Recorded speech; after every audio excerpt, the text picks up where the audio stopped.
welcome to the Away Day Review Show on Back of the Net, that show that reviews away days. We should have thought of a better title, Tom. No, I think it does exactly what it says on the tin, mate. Welcome. My name's Sam Davis. My name's Tom Jordan. We're an AFC Bournemouth fan channel and we travel to every Premier League away game, and the cup ones as well, by the way. But what we do is we produce this show and we rate everything apart from the football. And this week, Tom, I'm going to ask you to click your fingers. We haven't done that in a while. Oh, yeah. Who are we reviewing? Nottingham Forest. Can we not talk about the football? Go on then, briefly. Did we win? Yeah. Easy. Last minute winner again at Forest again. Playground again. Great scenes. But yeah, don't talk about the football anymore.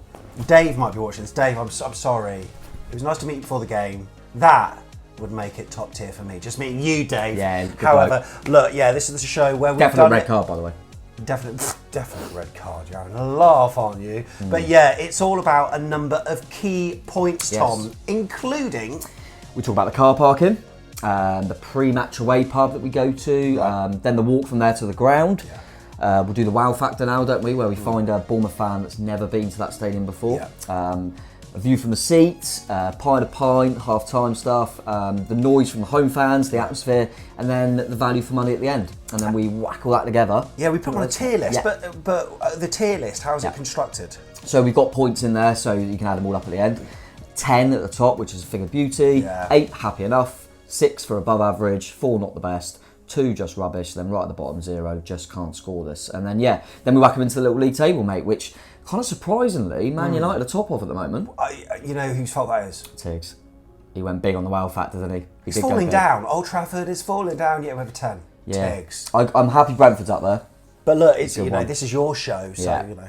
Yeah, no. So it's still quite tight up there, though, and I'm interested to see where the next few come. And starting with Forest, that'll be interesting. I never work out beforehand; I just find out at the end. So I'm intrigued to see where this comes in the table. I'm intrigued too. So we start off with car parking then, and look, I quite like Forest. It's halfway up the country, but it's those kind of Midlands games for us, even though we're South Coast. Yeah. I swear we've got to travel the most amount of miles out of anyone. Us and Newcastle might be close, but it's got to be us. Got to be. Yeah. It's a 3.5 hour drive in there, and where we parked, right? This is so Nottingham. We parked at the Maid Marian car park. It's an NCP, but we parked in various places before, including your parking space or just park places. But we did it for pub proximity because I'm not sure if you know this from watching the vlogs. We tend to go and have a soft drink before a game. Yeah, we do now and again. We just pop in there and like you say, just we're a little bit parched after the journey, so we'll have a few little softies in there. But yeah, I thought, how far was car parking from the pub? It was about a 5-minute walk, wasn't it? Was but I tell you what, the tightest car park in the world. You done well, mate. You done really well. I wouldn't have. It was tight. It was narrow. So tight. Tell you what, but it made you look good because you did look good, mate. There was a lot of class gone into that driving. But yeah, it was relatively reasonable pricing wise, wasn't it? In the car park, to be fair, you can't get much better. £8 or something. Yeah, there all day, really close to the pub, above average for me, mate. Yeah, above average for that. Yeah. I completely agree. Right, the pre-match away pub now.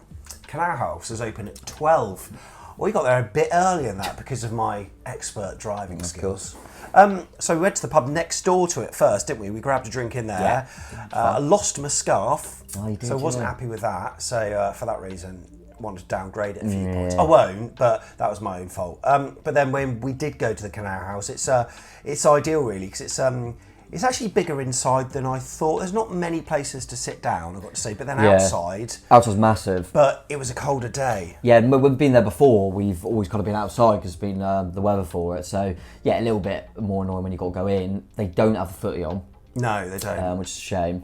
So we were watching on our TNT streams and stuff, and Discovery Plus and all that, weren't we? Yeah, so it's a weird one because I quite like it, but if you don't get the weather as much, which we obviously noticed this time, you have to go inside and there is no footy odds. It's not ideal, but I don't want to be too harsh on it because I don't mind it either. I think it's a nice pub. I mean, it's just quite eclectic, isn't it? It's quite eclectic pub. By the way, we've said this before, so excuse us for repeating ourselves, but we went there before and after the game.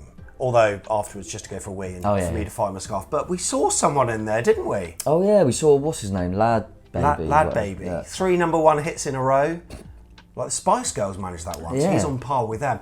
I was going to get him on the vlog, but I tell you what, he is an absolute centre half, isn't he? Yeah. He's huge, absolute monster of a man, and he didn't look in great spirits after the defeat. But yeah, I'm thinking about it now and going, even what I've said, I go, actually, if I compare it to most, it's above average, so I'm going to whack it in there. Above average. So from there, it's quite a walk to the ground. You're talking like a 25-minute walk, but the reason we put this is like, not necessarily the length, but what's it like? Are we going through horrible? So this kind of comes into stadium surroundings as well, I suppose.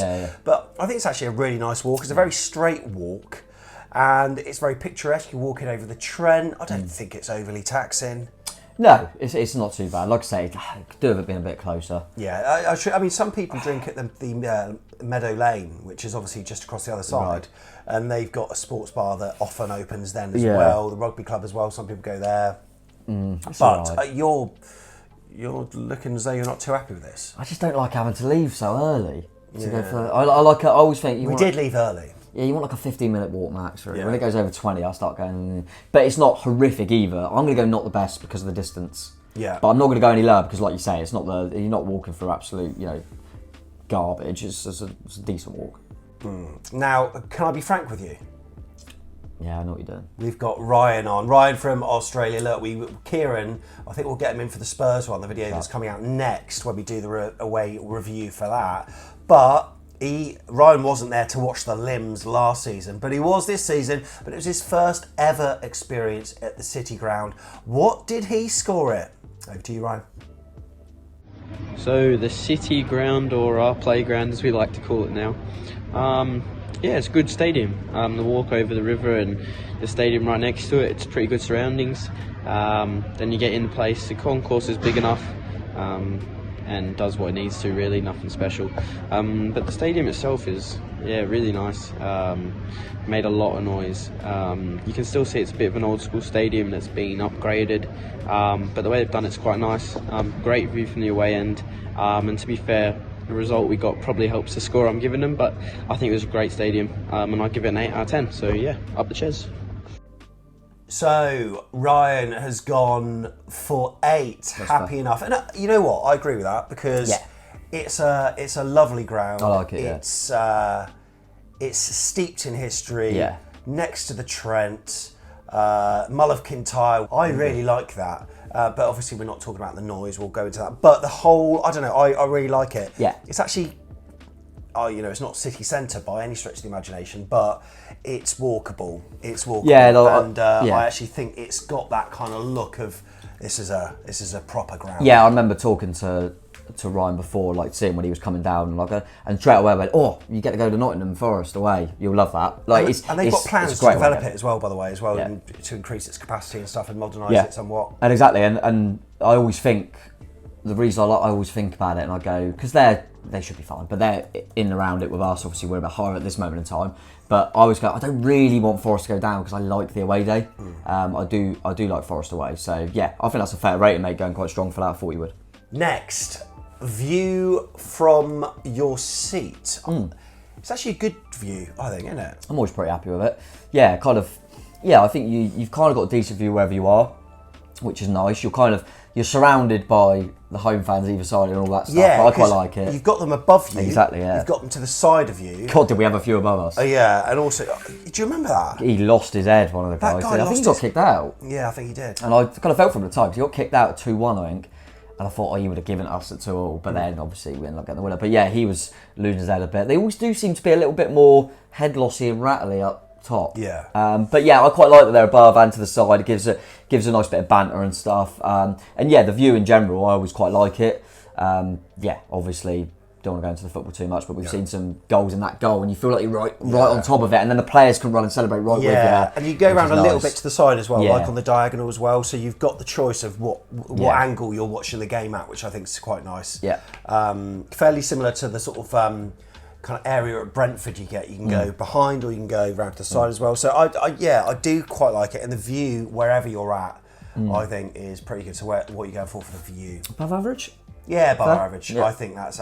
Did they have rails? I don't think it was safe standing, but everyone stood anyway. Oh yeah, of course. But they didn't have rail seating, but you could just stand and Yeah, see it was fine. pretty well. There are some grounds you're stood at, Crystal Palace. You still can't see. You still can't Yeah. see, but that, phenomenal view. Yeah. And I think the vlog footage demonstrates that as Yeah. well. So it was not like I was looking over people's heads to be able to see Yeah. Dom Solanke's goal there.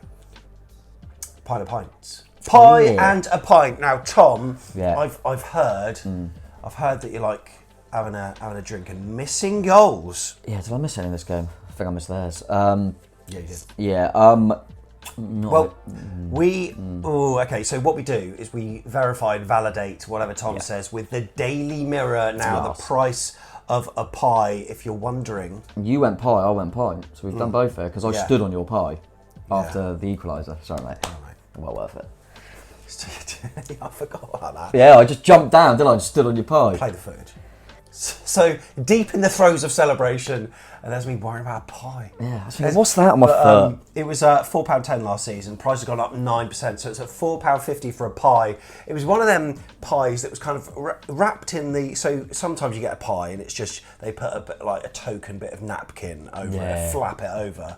This time it was in one of those kind of plastic, like parchment, whatever it was. Yeah, so fell when on my Tom foot. trod on it, it wasn't like I couldn't eat it. I could. You're welcome.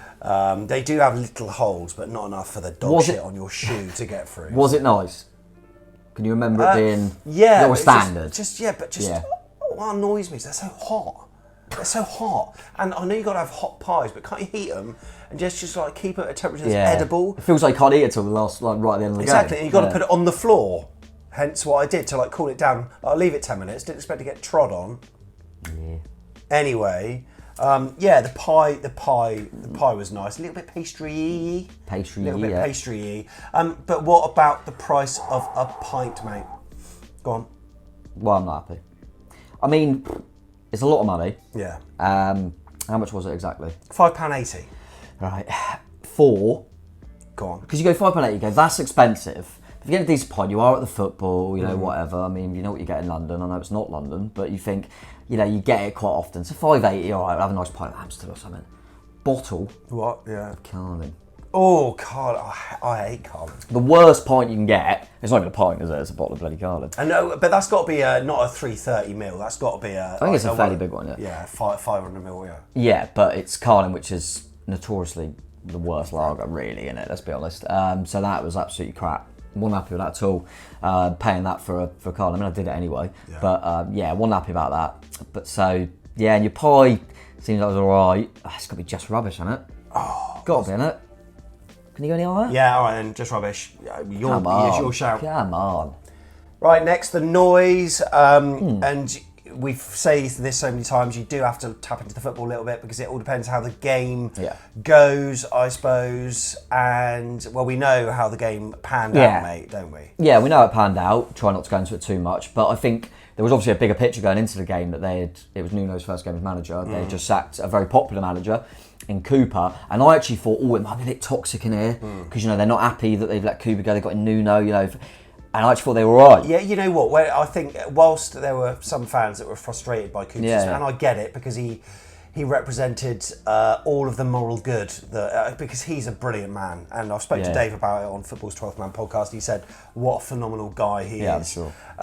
But being a nice man doesn't necessarily mean that you're a great manager. I think there were things that he did really well at Forest, but things did come undone a little bit, and it's a shame for him. It's one of those things you're obviously very disappointed at. But Nuno, he brought a lot of people together, but not everyone. But it's fair to say on match day, as you would, you all get behind your new man, and they certainly did that with some gusto. Yeah, no, definitely, and I think they saw that on the pitch the players were playing well.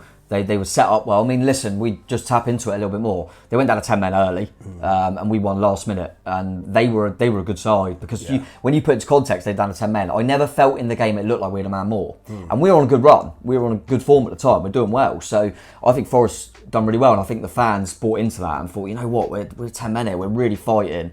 And I thought, it's one of them. It's not throughout the whole game, but when they're loud, they're loud. Yeah, they are really loud. And when they equalised to make it 2-2, I thought, oh, God, they've really got them going. They're almost like their 11th man. Yeah. And we managed to skank one at the end, obviously. But I thought they were pretty good compared to to most that we've been to this season. And you know what? It's kind of worked out well for everyone in the end because they had us, they had Newcastle, they had Man United. Out of those games, you're probably thinking, 6 points would be good. 6 points is what they got, albeit not the matches that they thought they would get them in. They would have thought 3 against Bournemouth. Yeah. Maybe skank something against Man United. Yeah, exactly. Yeah, so they have done well, and I think Nuno will probably, just going into it a little bit, I think he'll probably suit what they want to do now. He's done it previously at that sort of, at Wolves, not as big a club as Nottingham Forest, of course, but in that sort of place in the league table. So yeah, I think they're getting behind him, and I thought they were decent, mate. I was going to go above average. Yeah. I think that's fair because I do think they were above average when they got going. And look, we've never seen. I mean, it's been a long time since Bournemouth fans have seen them victorious at the City Ground. So, and just imagine how loud they are there. I mean, I can only imagine when they, like some of their big wins that they've had at home this season. I can just imagine what it's like. So, I think above average represents this game, but probably any other game where they picked up the points, I can imagine happy enough. Yeah, that's true. So, so putting them with 6 points is not necessarily a criticism. No, definitely not. Okay, so the overall value for money then, when you're looking about it, you're paying the normal prices for the program. Now we don't take into account the petrol and stuff because they can't control geographically where they are. The car parking was £9. I think if it's under a tenner, just about get away. You're happy. You're probably all right. And it was an NCP that was close to the pub. The pub was reasonable, wasn't it, price wise? Pretty decent. A little bit frustrated with the price of a crack pint in the ground and stuff. It's all right though, and I don't think I wouldn't say it's anything that stood out as being a negative. So for me, that means it just gets into above average. I would say above. So they've gone quite above average heavy, which is pretty good. Yeah. Excellent stuff. And look, I'm going to try to do I'll get a calculator out. 6 times 5 in my head, which I believe is 30, 38, 42. I think I've got a total of 44 points. Let's see the league table then. And let's see where that puts it now. There we are then, 44 points. They go mid-table alongside Everton. But who gets to go on top? We had to do that with Liverpool and Brighton, didn't we? With 11 on points. So am I getting the call, am I? Yeah, you're getting the call. Forest is a better away day than Everton, definitely. So. Definitely. Because let's face it, also, the last couple of times we've been to Everton, we've rated them when they've won football matches. Yeah, it's true. And, it does play into it. Yeah. I think that's fair. I think not I love it as an away day. I do. There's a few bits in there that marked it down in the way we do it in general, but I do like it, and I think that's fair for it to go in there in 5th place as we stand. So I think that'll be a decent score when we've played everyone. I think that's a solid score. Yeah, I'm happy with that. It's the one place above Everton for sure. Yeah, absolutely. Okay, so how's this going to pan out throughout the season? Forest fans, if you're interested to see where you end up, there may be teams inserted above you in the table or below you. So you could be on for Europe in the back of their away day review trophy this year. Find out. You can do a couple of things to both keep abreast of what happens, but also to help us out as well. Yeah, click subscribe. We'd really appreciate that one. Like gets out to more people, and then if you click the little bell thing, you'll know when our away day shows and all the shows are out. So really appreciate any of that support. And as I say, I think it's one of the better away games, so we'll see. We'll see where it ends up. 10 points clear of Sheffield United. That's a nice little game. I really feel for Sheffield United. They could have a bad season and everything. They're already worried about the actual league table. Now they're going to be really worried. But like Nottingham as away day, mate. Hopefully we'll have it again next season. So we've got one to catch up on, which is Tottenham. And then we haven't got one for ages. Yeah, we've got a couple back-to-back then, haven't we? West Ham and Fulham, I think. Fulham. Yeah. So a couple of London ones. After the Spurs, there's going to be no more away day reviews for a while. But stay tuned for that. So we truly appreciate your support. Thank you for watching. It's been a pleasure. Yep. Up the Chesers. See you soon. See you later.